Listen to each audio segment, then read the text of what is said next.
I just want to tell you about this is an old study. I think it's in the 1940s. So it's pretty old, but it's a breakthrough study. I think it's one of the most significant.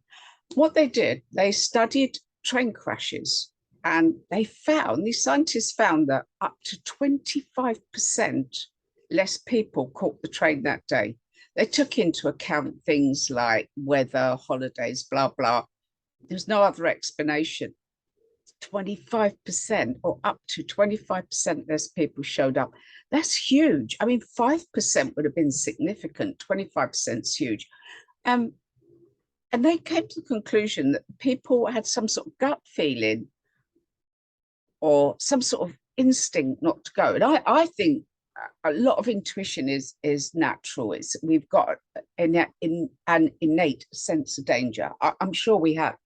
But how I would explain this actually happened to a family member of mine in more recent times. So we're not good of the morning. So we get up and it's like robotic, drink tea, outdoor, pick up the keys, we don't stop and think too much. We just in reactionary mode.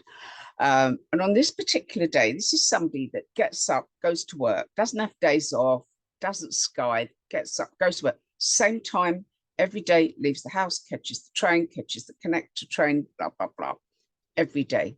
That's it. And there was this one morning when he got up, he's got his tea, had a shower, and he went, I'm going to go in later. And I remember saying, why? And he just said, I don't know. And he looked kind of perplexed, confused. It's almost as if he had no logical reason, but he just said, I'm going to go in later. Later that morning, the tube he's usually on was bombed.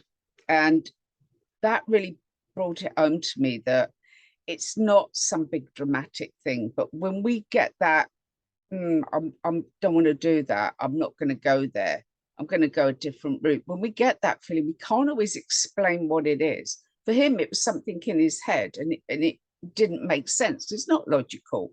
None of it's logical.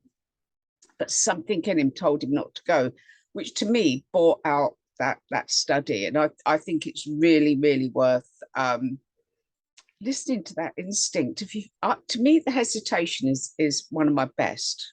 Not when I'm working with clients. I'll show you what I do with clients and for other things. But in my everyday life, that bit when I go, when you just say, a restaurant usually like, I don't fancy that. And you go, but you always love it. Yeah, I just don't fancy it today. Why don't you? Why don't you fancy it? What? And you've got no logical explanation. So you ignore that. You ignore that gut feeling or that insight you've had. You go then that one day, the staff are off sick, it's bad service, the food wasn't good. And what do you say? As you leave, you say, I knew I shouldn't have gone there. And that's the bit. Remember times when you've said, I knew I shouldn't have done that. I knew something in you knew. And you need to start breaking that down, examining that, and really finding out, because in the future, when you get that same process, that same feeling, it's going to really, really do a lot for you. That in the future, you'll say, that's my warning. Keep using your intuition.